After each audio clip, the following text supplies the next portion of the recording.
Donc, bonjour à tous, bienvenue pour ce tout premier numéro de ce tout nouveau programme qui sera un programme anniversaire, donc bon, un petit peu en retard, certes, mais un programme anniversaire que j'ai intitulé Pêle-mêle. Et le but de ces différents épisodes de Pêle-mêle sera de faire le tour de différentes questions sur telle ou telle notion mathématique, sur tel ou tel théorème, sur telle ou telle propriété, et d'essayer de répondre à ces questions via des exemples ou des contre-exemples qu'on pourra essayer de retenir afin d'illustrer un peu plus le cours et peut-être aider à la compréhension de telle ou telle notion. Donc c'est ça le but de Pêle-mêle. Et donc pour ces contre-exemples ou exemples que je vais vous proposer, j'ai trouvé 2-3 choses qu'on peut facilement trouver en fait sur internet, des petites questions un peu bébêtes qu'on pourrait se poser. J'ai également aussi comme référence à vous proposer, je l'ai déjà proposé lors d'un autre exo de colle je pense, mais je vous le repropose ici, donc la référence de bouquin de contre-exemple de mathématiques de Hochkorn, qui est plutôt un bon bouquin si on veut faire le tour d'exemples de contre-exemples sur plein de notions. Et donc les contre-exemples ou exemples que je vais vous proposer seront en partie inspirés de ce bouquin. Pas tous, mais en tout cas une bonne partie, parce que c'est vraiment une belle source pour ce genre de choses. Ok, on va se lancer. Je vais vous proposer un peu moins d'une dizaine de questions ou d'affirmations, et la question qu'il faudra poser, c'est si c'est vrai, si c'est faux, et essayer d'illustrer la chose, ou essayer de démontrer la chose.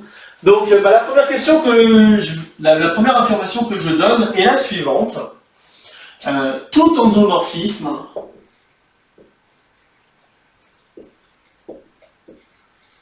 admet au moins une valeur propre.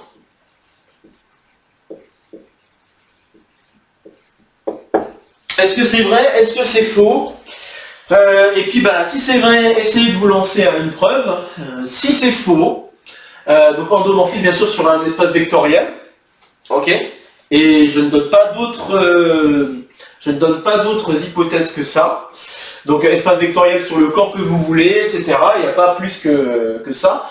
Donc la question c'est est-ce que n'importe quel endomorphisme admet au moins une valeur propre? Donc si c'est vrai, essayez de vous lancer à une preuve, si vous pensez que c'est vrai. Si c'est faux, essayez de trouver un contre-exemple. Et donc n'hésitez pas à faire une petite pause avant que je donne la réponse. Ok, alors la réponse est faux. Cette affirmation est fausse.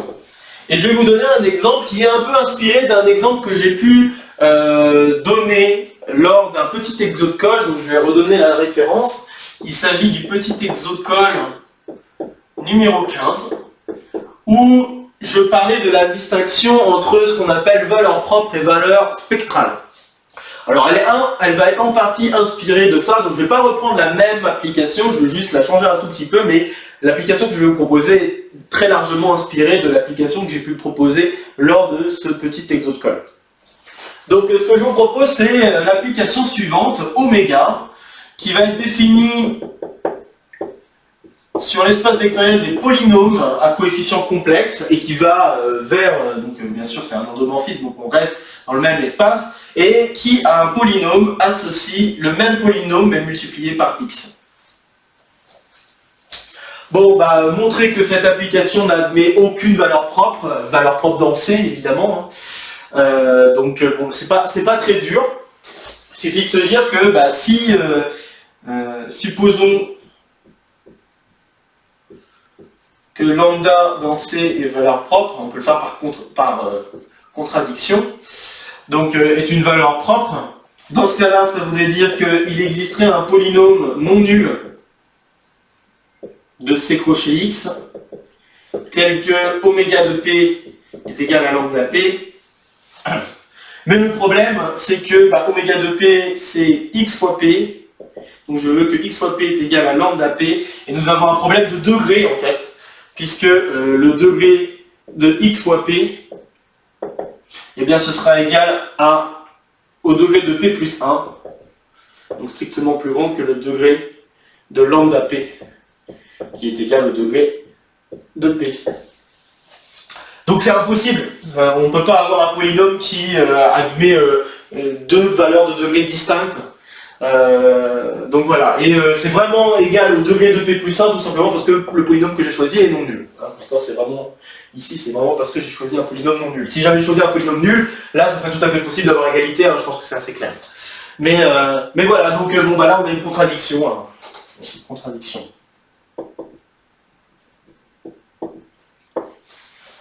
Et donc voilà un exemple d'un endomorphisme qui n'a aucune valeur propre.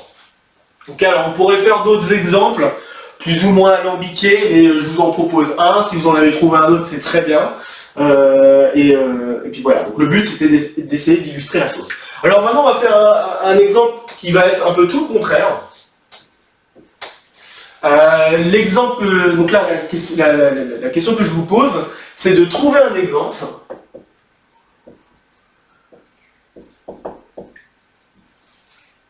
d'endomorphisme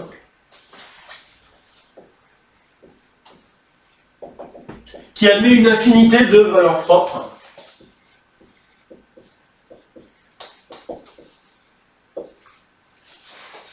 je vais faire en toutes lettres, donc qui admet une infinité de valeurs propres. D'accord, donc là on a vu un exemple d'endomorphisme qui n'admet aucune valeur propre. Là je demande un exemple d'endomorphisme qui admet une infinité de valeurs propres. Et en fait je vais faire plus fort que ça, je vais vous donner un endomorphisme tel que les valeurs propres correspondent exactement à l'ensemble du corps sur lequel je travaille. Donc n'hésitez pas encore une fois à faire une petite pause avant que je ne dise quoi que ce soit et que je propose un exemple. Essayez de le trouver d'abord.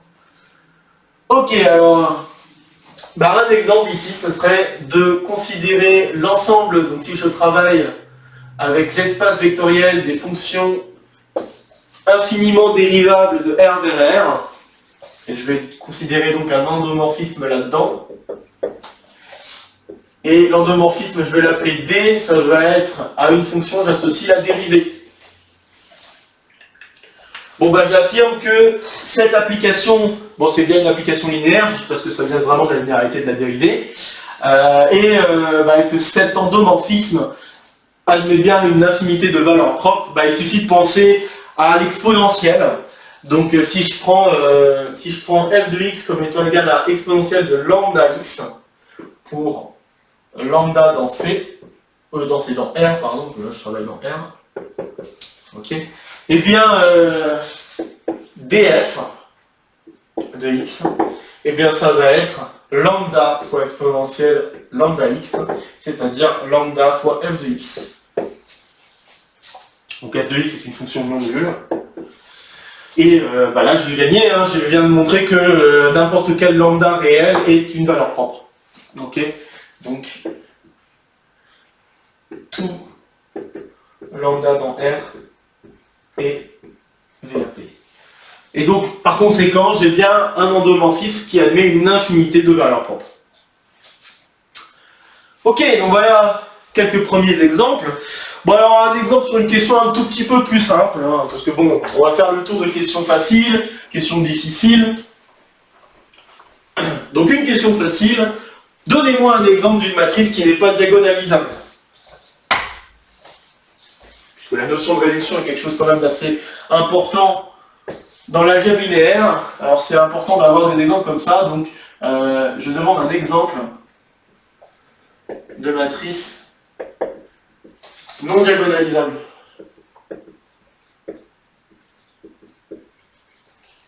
Alors non diagonalisable, je vais préciser non diagonalisable dans C.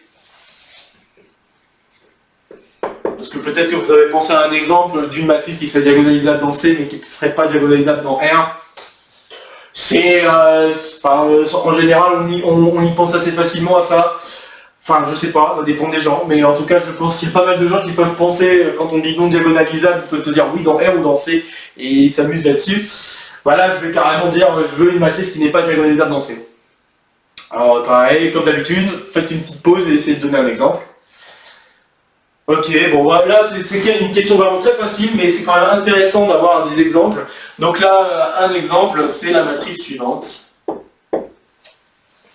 Ok. Et bon, bah, cette matrice-là, elle n'est pas diagonalisable parce que bah, la seule valeur propre, c'est 1. Et donc si M, je vais l'appeler M la matrice, est diagonalisable, ça impliquerait que M est semblable à l'identité, je vais l'écrire comme ça, à l'identité, et être semblable à l'identité, ça veut dire que M est carrément égal à l'identité. Donc contradiction.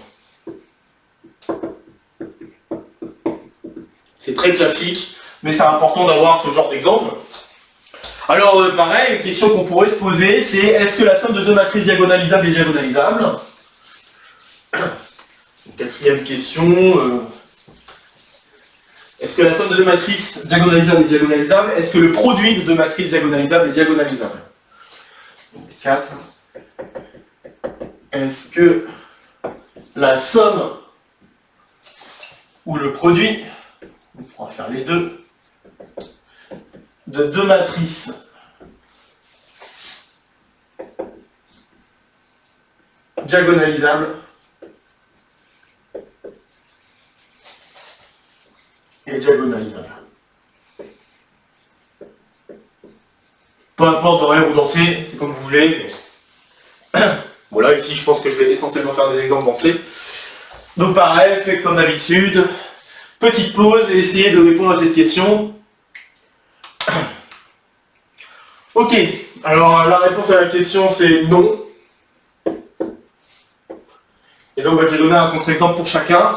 Pour la somme, bah, c'est pas très dur, il suffit d'essayer de se dire est-ce qu'on pourrait pas essayer d'écrire cette matrice sous la forme d'une somme de deux matrices qui seraient donc deux matrices qui seraient diagonalisables. La réponse est oui, je peux très bien prendre A comme étant 1, 1, 0, 0 et B comme étant 0, 0, 0, 1. Voilà, on peut s'assurer que les deux matrices sont diagonalisables puisque les valeurs propres en jeu sont 0 et 1. On peut les lire en disant que c'est des matrices triangulaires supérieures, on peut lire les valeurs propres sur la diagonale. Et donc, bah, c'est des matrices qui admettent deux valeurs propres et qui sont de taille 2. Donc, automatiquement, sont diagonalisables assez facilement. Et pourtant, bah, A plus B, c'est la matrice non diagonalisable que j'ai mentionnée là-bas.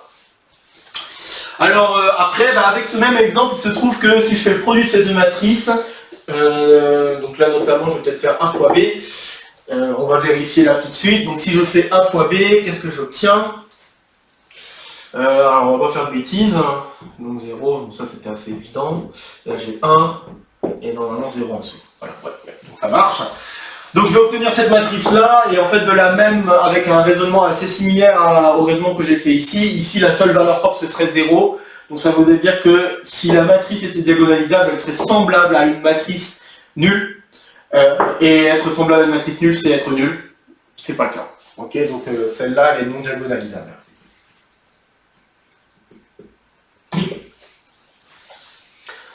Ok, alors juste petite chose en aparté. Si on voulait que la somme de deux matrices diagonalisables soit diagonalisable, ou si on voulait que le produit de deux matrices diagonalisables soit diagonalisable, il y aurait une notion qui serait un peu liée à ce que j'ai pu expliquer, bon, même si c'est pas tout à fait la même chose que ce que j'ai expliqué lors du dernier exo de colle, mais il y a quand même une notion qui s'y rapporte un peu. Ça serait la notion de réduction simultanée, et il faudrait que les matrices A et B soient diagonalisables simultanément. Donc dire que deux matrices sont diagonalisables simultanément, donc A et B diagonalisables simultanément, ça voudrait dire qu'il existerait une matrice inversible. Bon là je vais mettre dans C, dans R ou dans C on s'en fout, donc là on va dire dans C.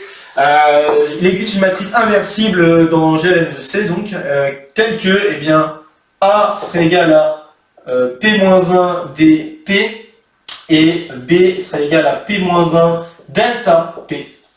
Donc c'est-à-dire que pour une même matrice inversible, je peux décrire la classe de similitude des deux matrices, et donc les deux matrices seraient semblables à une même, enfin à deux diagonales distinctes, mais sur une même base de diagonalisation en fait. Donc elle serait diagonalisable sur une même base de diagonalisation, c'est une autre façon de dire. Donc avec D et delta diagonale. Et donc si on a deux matrices qui sont simultanément diagonalisables, ou diagonalisables simultanément, eh bien là ça va marcher si je fais la somme de deux matrices qui vérifient cette propriété-là, ben, je peux écrire cette somme comme P-1 D plus delta fois P, et là, ben, là j'ai bien un truc diagonal, donc ça marche, et puis si je fais le produit A fois B, eh bien j'ai P-1 D P, P-1 delta P, et j'obtiens donc P-1 D delta P, et D delta, ben, le produit de deux matrices diagonales, c'est une matrice diagonale, hein. Donc ça marche aussi.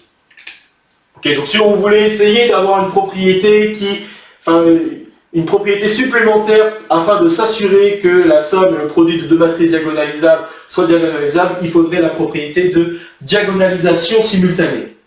Donc c'est voilà, c'est une façon, une notion qui pourrait permettre à la propriété de somme et de produit de rester stable pour la diagonalisabilité. Mais vraiment de façon générale, c'est pas vrai. D'accord ? Ok, alors après avoir fait le tour de quelques exemples d'algèbre, on va peut-être faire un petit tour d'exemples en analyse. Alors, un truc assez intéressant, donc question 5. La question que je vais vous poser, c'est la suivante. Si j'ai deux suites, donc si j'ai deux suites, donc l'affirmation que je donne est la suivante, j'ai deux suites UN et VN qui sont équivalentes.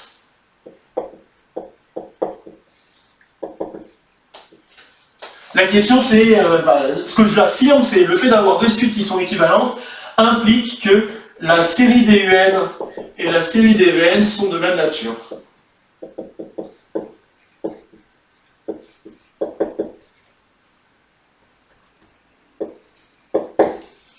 Donc la question c'est, est-ce que c'est vrai, est-ce que c'est faux? Donc encore une fois, n'hésitez pas à faire une pause, essayez d'y répondre.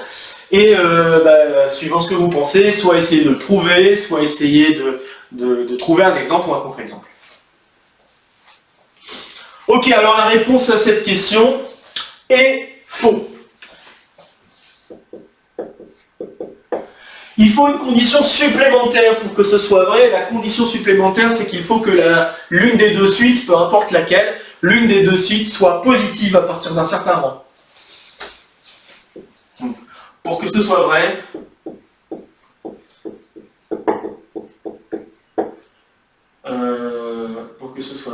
c'est une affirmation,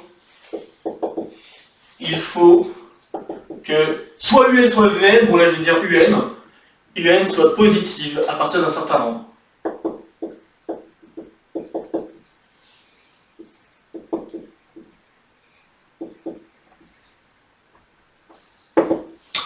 Et pourquoi je dis peu importe si c'est l'un ou c'est l'autre, parce que quand on a deux suites qui sont équivalentes, et dont l'une des deux est positive à partir d'un certain rang, alors l'autre sera positive à partir d'un... Donc on pourrait peut-être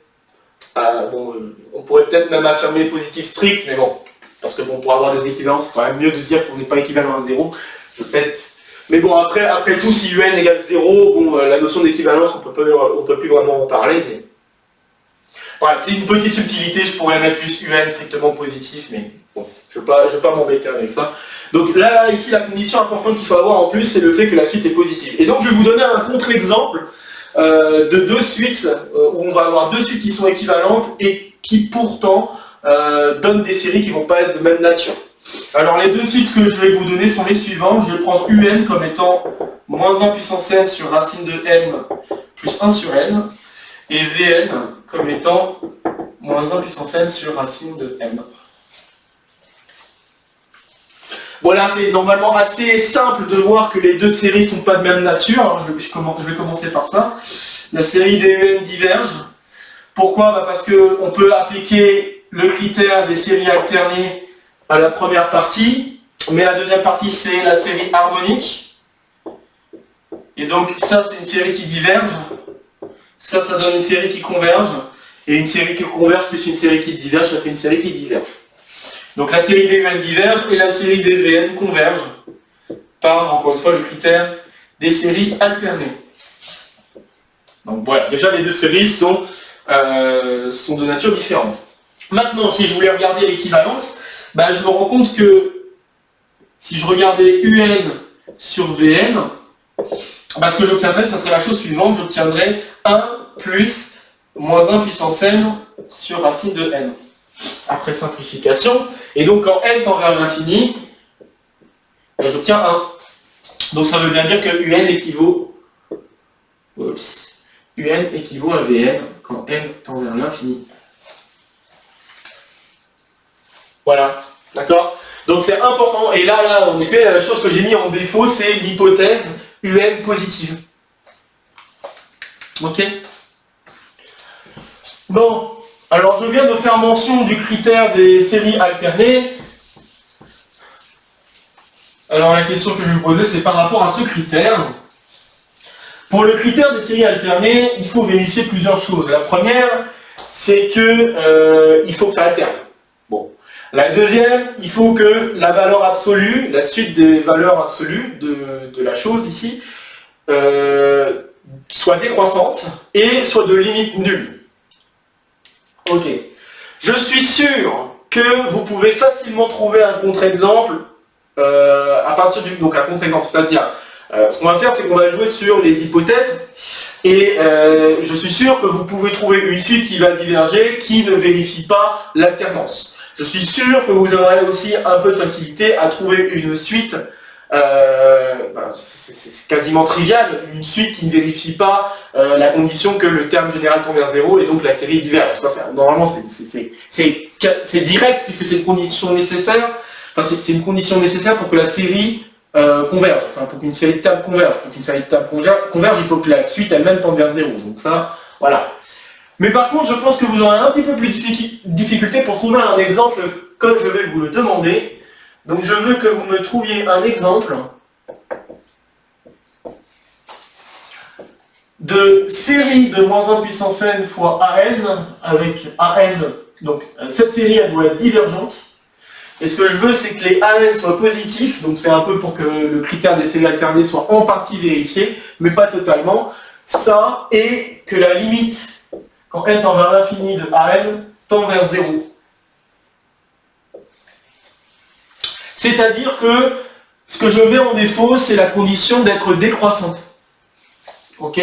Donc il faut trouver une suite qui ne soit pas décroissante et qui vérifie quand même en valeur absolue, si vous voulez oublier le moins 1 puissance n, mais si je l'écris comme ça, je veux que les an ne soient pas strictement décroissantes, mais qui vérifient quand même les deux autres conditions, qu'on ait l'alternance donc, et que le terme général tende vers 0. Encore une fois, n'hésitez pas à faire une petite pause pour essayer d'y réfléchir et de vous donner un exemple qui vérifie cette chose-là. Ok. Bon un exemple serait un petit peu de jouer sur le fait que si on découpait les termes suivant si on est pair ou impair, et bien si je regarde la somme des termes impairs, ça risquerait d'être divergent, et si je regarde la somme des termes pairs, ça va être convergent. En fait, l'essentiel est là, hein, si on veut essayer de montrer qu'il y a convergence ou divergence. Et donc, si on a cette idée-là en tête, eh bien on peut poser alors la suite AN comme étant la suite. Donc là, on peut faire plein d'autres variantes à celle que je vais donner, mais je vais en donner juste une là. Donc je pourrais proposer de dire que AN vaut 1 sur N si N est impair, et 1 sur N carré sinon.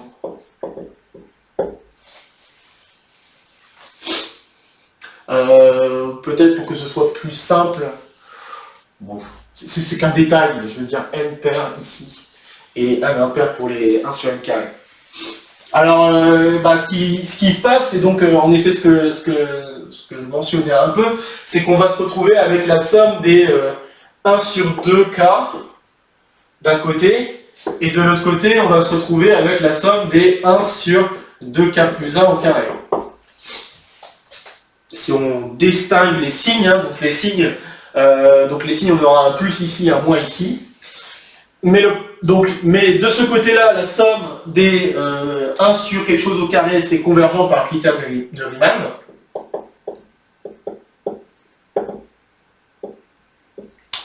Et la somme des 1 sur 2k, bon là c'est la même chose que 1 sur 2, somme des 1 sur k, et encore une fois on applique le critère de Riemann, c'est la série harmonique, on se retrouve avec quelque chose qui diverge.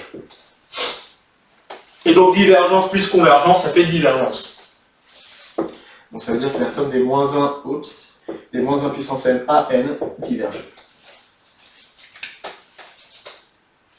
Donc voilà un exemple, après on pourrait le changer en mettant autre chose ici, mais je pense que l'idée, ou alors on change juste les conditions où ça alterne, mais l'idée c'est vraiment d'essayer de jouer sur le fait que d'un côté ça peut être divergent, de l'autre côté ça peut être convergent, et en faisant ça, on arrive à avoir un contre-exemple. Et donc là on peut s'assurer aussi que la suite n'est pas décroissante, on va avoir une espèce, si je le fais graphiquement, ce qui va se passer c'est qu'on va avoir une espèce de zigzag. Bon, j'exagère un peu, mais on va avoir une espèce de zigzag qui tend vers 0. Positive, qui va tendre vers 0. Ok. Bon, on va continuer, tant qu'on est encore sur de l'analyse. Alors, je vais regarder un petit peu ce que j'ai comme autre petite question qu'on peut se poser. Je vais pas forcément... J'en ai fait une très grande liste, mais je pense qu'on va pas forcément tout faire. Donc j'en suis à la question 7, et ce qu'on peut faire, c'est par exemple un exemple d'une fonction qui n'est continue en aucun point. Est-ce que vous pourriez me donner un exemple d'une fonction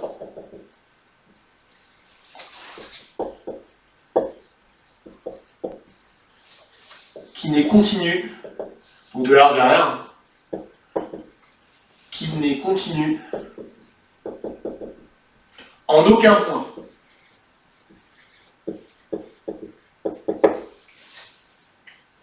Donc encore une fois, n'hésitez pas à faire une petite pause pour essayer de trouver cet exemple, ou un exemple en tout cas, qui convient,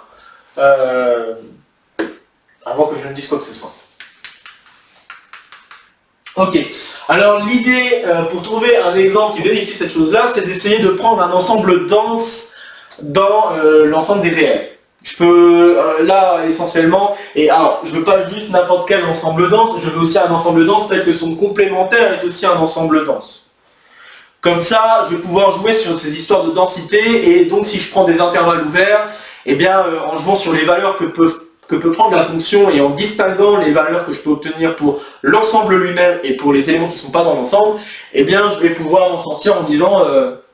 ok, si je prends un intervalle ouvert, il existe un élément dans le premier ensemble dense, mais il existe aussi un élément dans le deuxième ensemble dense dans l'intervalle, et du coup, la différence que doit vérifier une fonction continue, pour avoir une fonction continue, le fait que ça doit être borné par un certain epsilon, ça ne va pas être vérifié. Okay, donc, je l'ai fait très très rapidement, mais c'est pour vous donner une idée de comment on peut construire un truc comme ça. Et donc, si vous pensez à un ensemble dense tel que le complémentaire est dense, normalement vous avez un exemple assez facile en tête. Et l'exemple assez facile, c'est les rationnels. Si on pense à ça, ce que je peux faire, c'est que je peux prendre la fonction f qui à x associe deux possibilités. 1 si x est rationnel et 0 si non. On pourrait faire le contraire, on pourrait...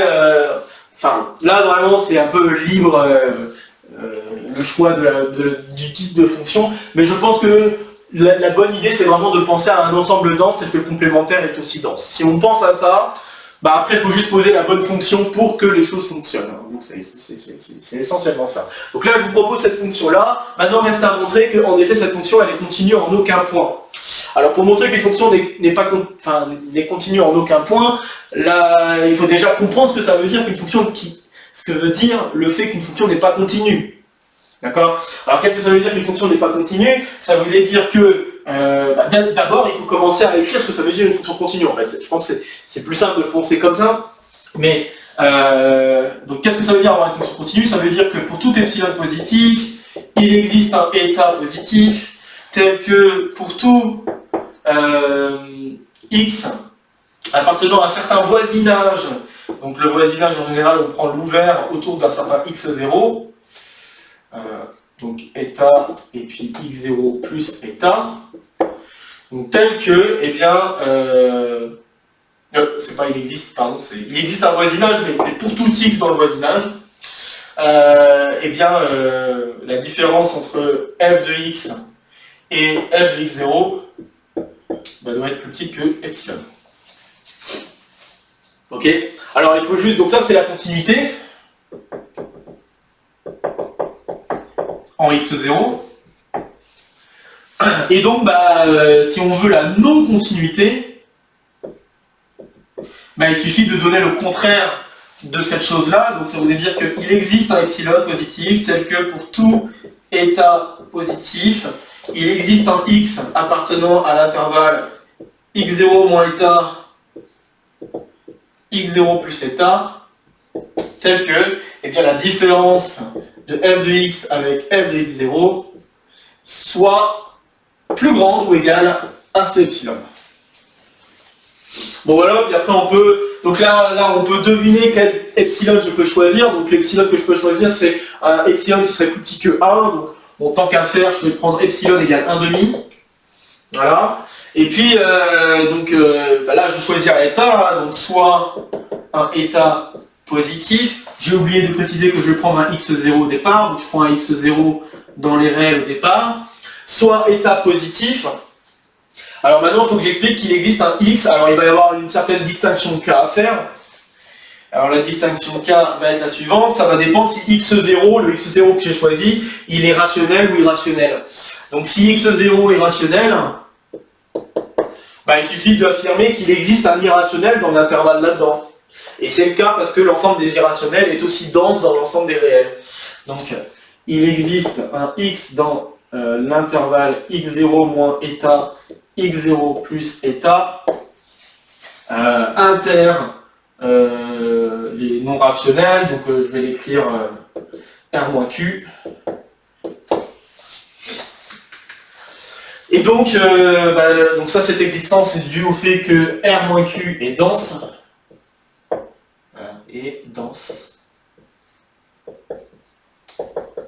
dans R. Et donc par conséquent, si je fais la valeur absolue de f de x0 moins f de x, c'est la faire la différence de 1 avec 0, ou de 0 avec 1, donc là ici ce serait 1 avec 0, et ça me donne donc 1, et ça c'est donc plus grand ou égal à 1 sur 2. Et le deuxième cas de figure qui se règle un peu de la même manière, c'est le cas où x0 est irrationnel. Et dans ce cas-là, je ferai la même chose en disant qu'il existe un x dans l'intervalle inter les rationnels, et je vais conclure un peu de la même manière. Donc voilà, ça permet de conclure qu'en effet, f n'est continu en aucun point, donc n'est pas continu en x0 pour tout x0, donc voilà, c'est terminé. Ok.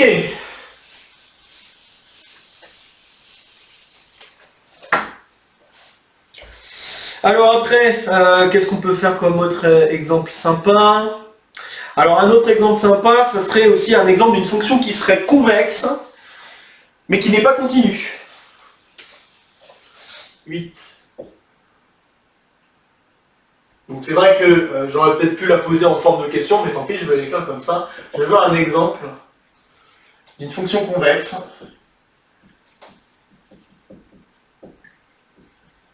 non continue.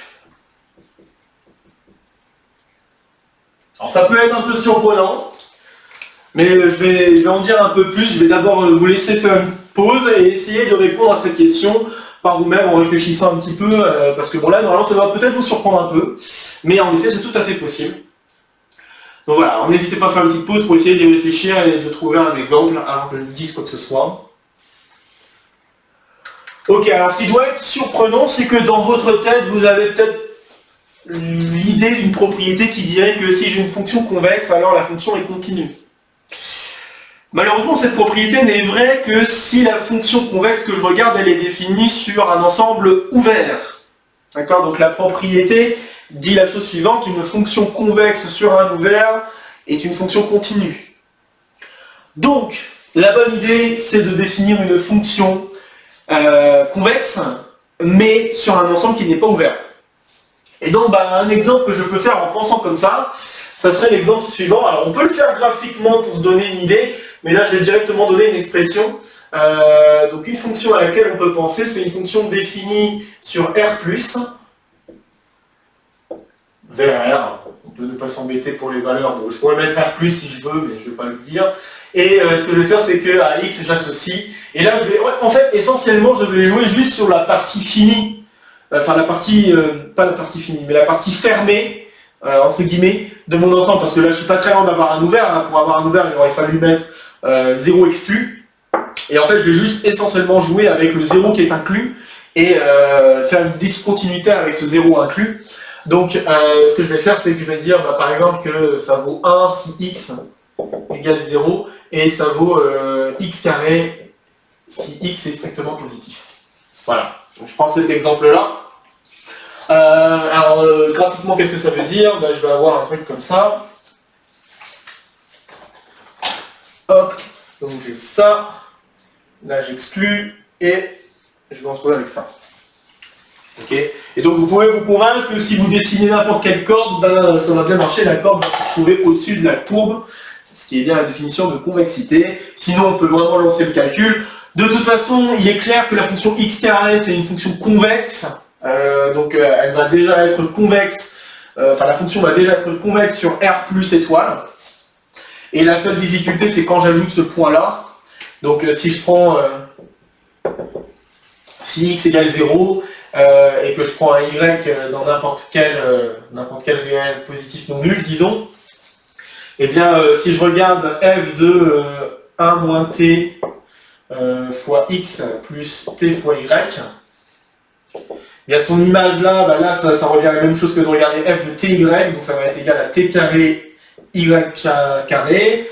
Mais t carré, bah t c'est. Donc quand je fais la convexité, la valeur de t est comprise entre 0 et 1. J'ai oublié de le préciser, mais je le précise maintenant. Donc la valeur de t est comprise entre 0 et 1, et donc quand je fais un nombre au carré, par rapport au nombre lui-même, le nombre au carré devient plus petit. Donc ça va être plus petit ou égal à t fois y carré. Et bah, ça c'est aussi plus petit ou égal à 1 moins t fois 1, parce que l'image de... Donc j'ai dit l'image de 0 c'est 1.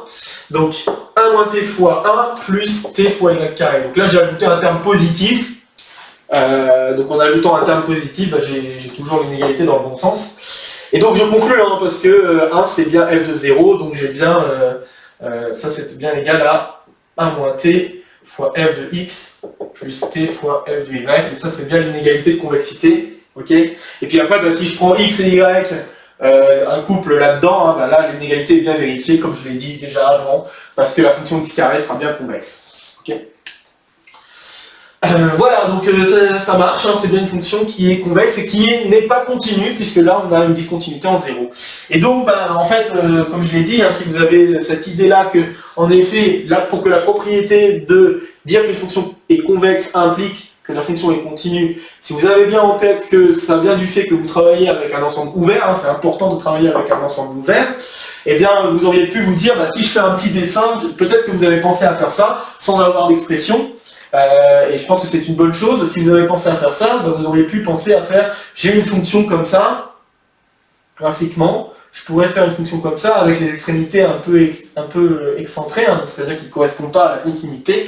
Et si vous faites ce dessin-là, vous pouvez vérifier, juste en dessinant les cordes, que vous avez bien la convexité vérifiée. Donc vous voyez vraiment que voilà, la chose doit bien se jouer sur des ouverts et pas sur des fermés. D'accord ?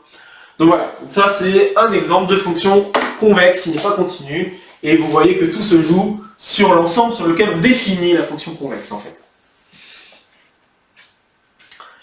Ok, bon après quelques autres exemples, hein, peut-être assez rapides, on peut encore en faire quelques-uns.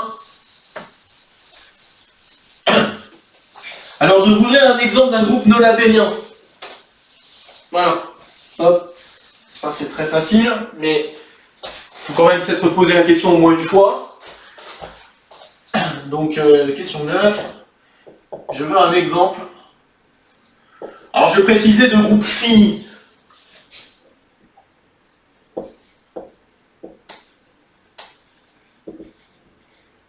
Donc, non commutatif. Donc, pareil, n'hésitez pas à faire une petite pause pour essayer de répondre avant que je ne dise quoi que ce soit. Ok, bon bah un exemple de groupe fini qui est important à avoir en tête et qui n'est pas abélien, c'est le groupe symétrique. et notamment le groupe symétrique à partir de 3 éléments. Donc S3, groupe symétrique à 3 éléments. Et je rappelle que ce groupe symétrique, c'est en fait le groupe des bijections de 1, 2, 3 vers lui-même.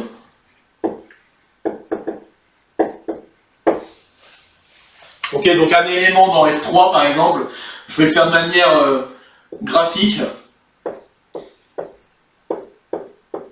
Voilà. Un élément dans S3, ça peut être l'identité. Ça peut être, je vais en faire un deuxième juste vite fait. Après, je peux les écrire en termes de transposition, etc. Mais là, je vais pas pouvoir rentrer dans les détails. Je vais pas rentrer dans les détails. Juste pour faire comprendre ce que j'entends par cet ensemble, je peux définir par exemple la fonction qui a 2 associe 1, qui a 3 associe 2 et qui a 1 associe 3. Voilà, donc ça, c'est des éléments qui sont dans S3. Le cardinal de S3, c'est 6, hein, c'est 3 factoriel. Ok, et c'est pas très dur, c'est un exercice de cardinalité. Je vous laisse le soin d'essayer de le faire par vous-même, de montrer que la cardinalité de Sn, c'est n factoriel. C'est quelque chose de pas très dur qu'on voit en première année. Bon bah là, il suffit maintenant de donner 2 éléments qui ne sont pas commutatifs. Et bien les 2 éléments que je pourrais prendre seraient... je peux faire...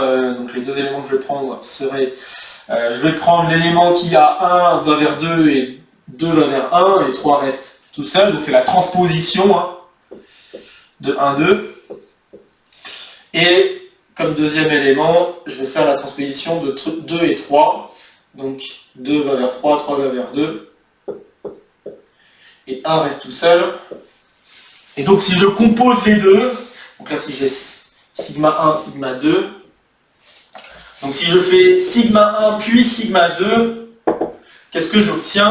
Donc pareil, je vais le faire de manière graphique. Eh bien, 1, donc là j'applique sigma 1 dans un premier temps, donc 1 va vers 2, puis ensuite 2 va vers 3, donc 1 va vers 3. Et je peux faire la même chose pour 3, donc là j'ai 3 va vers 3, 3 va vers 2, donc j'ai 3 va vers 2 au final. Et puis, bien sûr, par élimination, 2 va vers 3. Donc j'ai ça, et si je fais sigma 1, rond sigma 2, donc 1 va vers 1, puis 1 va vers 2, et là on voit déjà que c'est différent. Donc 1, 2, 3, 1, 2, 3. Donc 1 va vers 2, et normalement je crois que je vais avoir 2 va vers 3, donc j'ai... donc j'ai 2 va vers 3, 3 va vers 3, c'est ça, donc 2 va vers 3, et 3 va vers 1. Voilà, et donc les deux compositions sont bien différentes, donc le groupe que je vous ai proposé est non abélien. Ok, au passage, peut-être que je l'ai déjà dit lors d'un exode-call ou un petit exode-call précédent, mais au passage, c'est le plus petit groupe au sens de la cardinalité, c'est le plus petit groupe que l'on peut obtenir qui sera non abélien.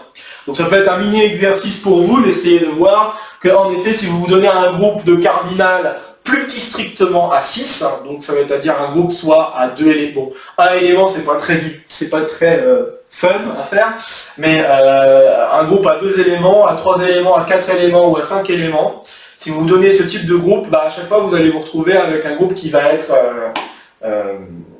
abélien.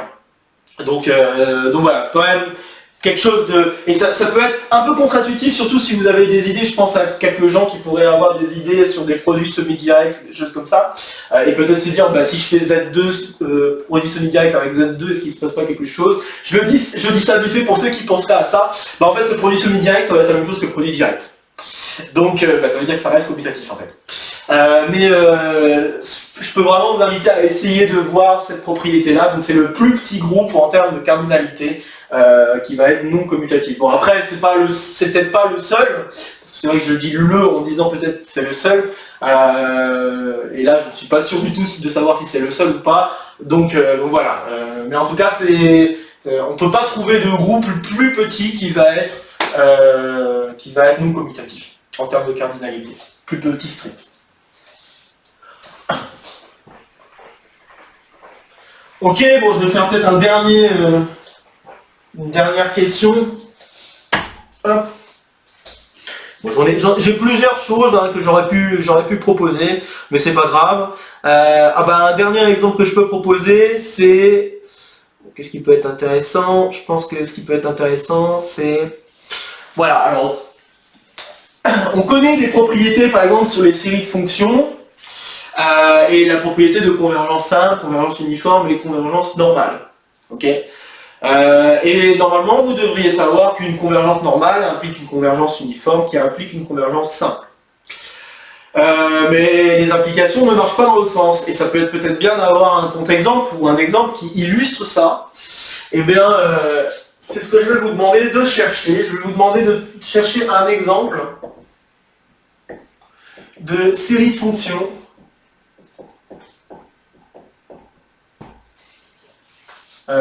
série DFN telle que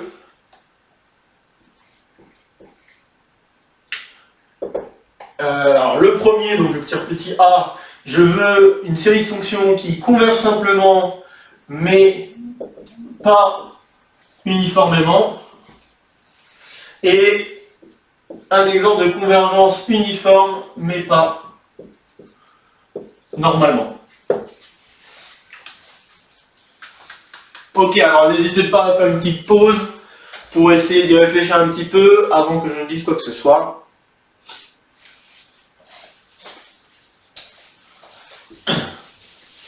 Voilà, ça va prendre un peu de place. Bon, alors il faut réfléchir un petit peu. Si on n'a jamais essayé de trouver des exemples de ce genre-là, il faut se poser un petit peu et essayer des exemples. Alors, normalement, je pense qu'en général, on arrive plus facilement à trouver un exemple de quelque chose qui converge uniformément, mais pas normalement. Parce que on peut jouer sur une borne de l'intervalle. C'est-à-dire on peut travailler avec un intervalle, travailler une borne, enfin travailler l'intervalle par rapport à des bornes. Et justement, il y a quelque chose qui ne va pas avec les bornes. Donc on peut très bien essayer de le travailler comme ça. Par contre, un exemple de convergence simple qui n'est pas uniforme, là peut-être c'est un peu moins facile à trouver, mais on peut en trouver un si on s'inspire un petit peu des séries géométriques. Voilà, si ça peut donner une idée. Ok, donc je vais d'abord répondre à la question B, parce que comme j'ai dit, comme je viens de le dire à l'instant, en général, je pense que c'est plus simple de trouver un exemple qui vérifie ça, plutôt qu'un exemple qui vérifie ça. Et donc l'exemple que je vais vous donner est le suivant pour B. Il y en a plein d'autres, encore une fois, hein, là c'est vraiment juste un exemple pour dire, voilà quelque chose qui vérifie ce que je veux, mais sinon vous pouvez très bien avoir d'autres types d'exemples. Alors pour que en fait ça se soit vérifié, on pourrait se dire, on pourrait très bien choisir une fonction, une série de fonctions en jouant sur le signe en fait essentiellement. Et si vous pensez comme ça, c'est une très bonne idée. Et ce que je peux vous proposer, c'est la série de fonctions définie par -1 puissance n plus 1, ou -1, peu importe, sur n fois x puissance n. Voilà. Alors il se trouve que ça, c'est le développement en série entière de la fonction ln, donc ln de 1 plus x. Donc, je vais l'écrire, développement en série entière de ln de 1 plus x. Ok. Donc il y aura assez, suivant certaines conditions sur x, il va y avoir convergence, il va y avoir des histoires de convergence simple, etc. Et donc ça va être assez je pense, assez évident. Donc là, ce que je vais faire, c'est que je vais, donc la convergence simple, elle va être assez évidente par rapport à ln de 1 plus x, ok, en jouant juste sur le... Et en fait, ce que je vais faire, c'est que je vais carrément montrer convergence uniforme. Et pour montrer convergence uniforme, qu'est-ce que je dois faire? Ce que je dois faire, c'est regarder le reste de la série. Donc le reste de la série, je dois regarder la somme quand n va de grand N plus 1 jusqu'à l'infini, de -1 puissance n plus 1 sur n fois x puissance n. Et je vais regarder la norme infinie de ce truc-là, et je vais regarder en particulier dans l'intervalle 0,1. Ok. Et ce qu'il y a d'intéressant, c'est que cette norme infinie, grâce au fait que je travaille avec une série qui vérifie le critère de CSSA, le critère des séries alternées, eh bien, on peut majorer assez facilement une série qui vérifie ce critère de série alternée par le premier terme, en fait, en valeur absolue. Donc là, c'est ce que je vais faire. Donc ça va être inférieur ou égal à la norme infinie de le premier terme, c'est-à-dire x puissance n plus 1, moins 1 puissance n plus 1 sur n plus 1. Toujours la norme infinie sur l'intervalle 0, 1 fermé. Et là, cette norme infinie, c'est majoré ou c'est égal, c'est comme vous voulez, à 1 sur n plus 1, 1 sur grand n plus 1. Et donc c'est clair que si grand n tend vers l'infini, eh bien ça tend vers 0. D'accord? Donc bien évidemment, une norme infinie, c'est plus grand que 0. Donc j'ai bien convergence uniforme. Ça marche. Mais par contre, si je regarde la convergence normale, j'ai un problème parce que la norme infinie de moins 1 puissance n plus 1 sur n fois xn. Oups. Ouais, bon, je vais peut-être échanger l'endroit où on veut mettre l'infini et l'endroit où on veut mettre l'intervalle, c'est pas grave. Tout ce qu'il faut comprendre, c'est que je travaille avec une norme infinie. Donc si je travaille cette norme infinie-là, la norme infinie-là, elle vaut 1 sur n. Et la série des 1 sur n diverge. Donc c'est mort. C'est mort. Ok, donc on n'a pas CVL. Ok, donc voilà un exemple pour B. Maintenant, on va réfléchir à un exemple pour A. Alors pour avoir une convergence simple, mais pas uniforme, comme j'ai donné comme indication, c'est essayer de penser à des séries géométriques. Et si on pense à des séries géométriques, un exemple qui pourrait être sympa à faire, ce serait le suivant. Je pourrais regarder la fonction, la suite de fonctions définies sur... alors je suis juste en train de me demander si je dois prendre 0 ou pas, mais peut-être qu'il faut que je prenne 0. Je suis en train de me demander... ou peut-être pas. Bon bref, je vais peut-être l'écrire sans prendre 0. Donc 0 à plus infini, vers R, et à x, j'associe exponentielle de moins nx. Donc voilà, donc je peux prendre cette série de fonctions, et cette série de fonctions, je peux montrer déjà qu'elle converge simplement, parce que c'est une série géométrique. Donc si je regarde cette série-là, c'est une série géométrique dont la raison sera plus petite que 1 en valeur absolue, parce que c'est exponentielle de moins x en fait, la raison. Et donc ce que j'obtiens c'est 1 sur 1 moins exponentielle moins x. Ok, donc ce pour tout x.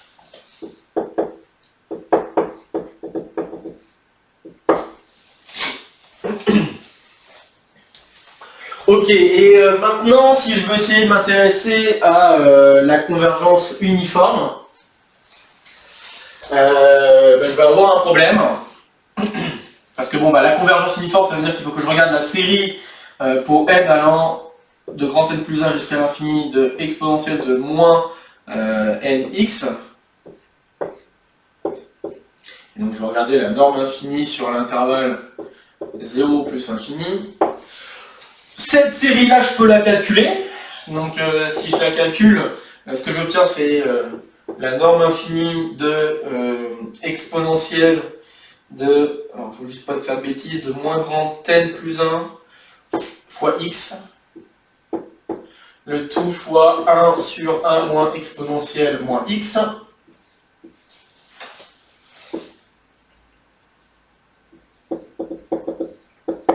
Et là, donc, on voit qu'il y a un problème. Donc, cette norme infinie, pour l'exponentielle, la valeur maximale que je peux... Donc, c'est une suite décroissante. Enfin, ça, c'est une fonction décroissante.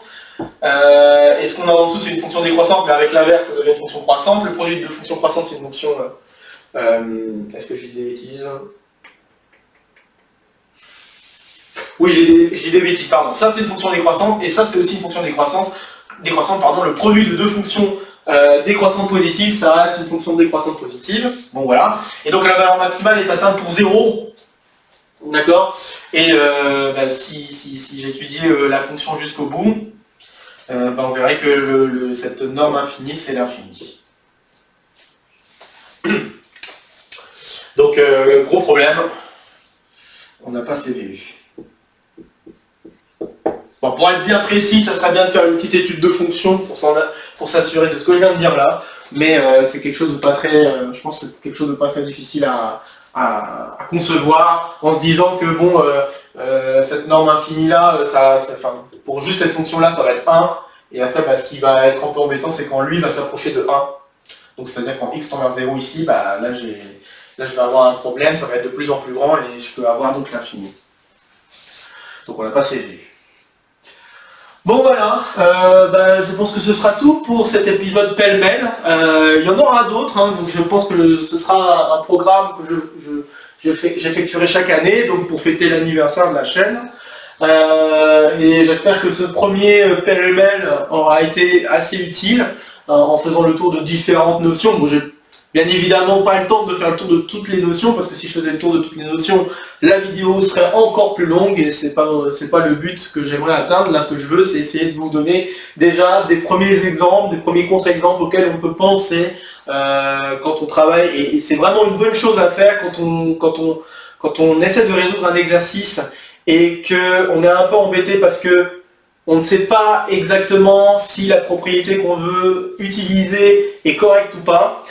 C'est bien d'avoir ces contre-exemples parce que au moins ça permet de vérifier si ce que l'on pense ou ce que l'on a écrit est correct ou pas. D'accord? Donc là notamment, cette question de fonction convexe qui n'est pas continue, vous voyez que la chose sur laquelle j'ai joué, c'est l'hypothèse qui dit que je peux travailler avec une fonction convexe sur un ouvert. Donc voilà, et là on voit qu'il y a une condition importante qu'il faut que je travaille sur un ouvert. Okay, et pareil pour d'autres exemples dont on a fait le tour, on voit qu'il y a des conditions, bon là je ne sais plus exactement lesquelles, mais on voit qu'il y a des conditions assez importantes qu'il faut vérifier, donc là la diagonalisabilité, etc. C'est des exemples un peu bébêtes auxquels on n'a peut-être pas forcément pensé, mais c'est peut-être bien d'y penser en se disant, éviter d'écrire des bêtises en disant, si je prends deux matrices diagonalisables, la somme est diagonalisable. Ça par exemple, comme on vient de le voir, c'est faux, donc il faut faire très attention à ça. Voilà, donc c'est le but de ces contre-exemples et je vous invite très fortement à chaque fois que vous pensez à une propriété, un théorème que vous voulez appliquer, essayez de vous dire, et que vous avez juste un doute sur les hypothèses, etc., essayez de vous donner des contre-exemples, d'avoir des contre-exemples pour vous dire, ok, il faut vraiment que j'ai cette hypothèse pour que ça marche, ok, il faut vraiment que j'ai...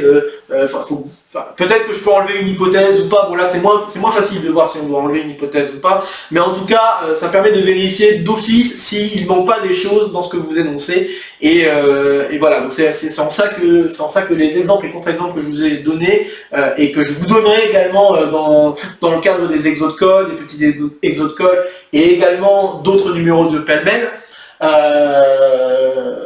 qui j'espère vous permettront de mieux comprendre le cours dans son ensemble. Et puis voilà, donc comme d'habitude, n'hésitez pas à poser vos questions ou vos retours concernant cette vidéo en commentaire. N'hésitez pas à partager la vidéo si vous pensez que d'autres camarades pourraient être intéressés par le contenu de la chaîne. Et puis bon, c'est le blabla habituel. Sur ce, je vous souhaite un bon week-end. Il n'y aura pas d'exo de colle, ni de petit exo de colle pour cette semaine, mais pour la semaine prochaine, on reprend le train-train habituel. Je vous avais un peu prévenu largement en avance que dès que je ferai cet épisode pêle-mêle, il n'y aura pas d'exo de colle et petit exo de colle, mais je le redis juste pour confirmer. Et puis voilà, sur ce, portez-vous bien et à très bientôt. Salut à tous.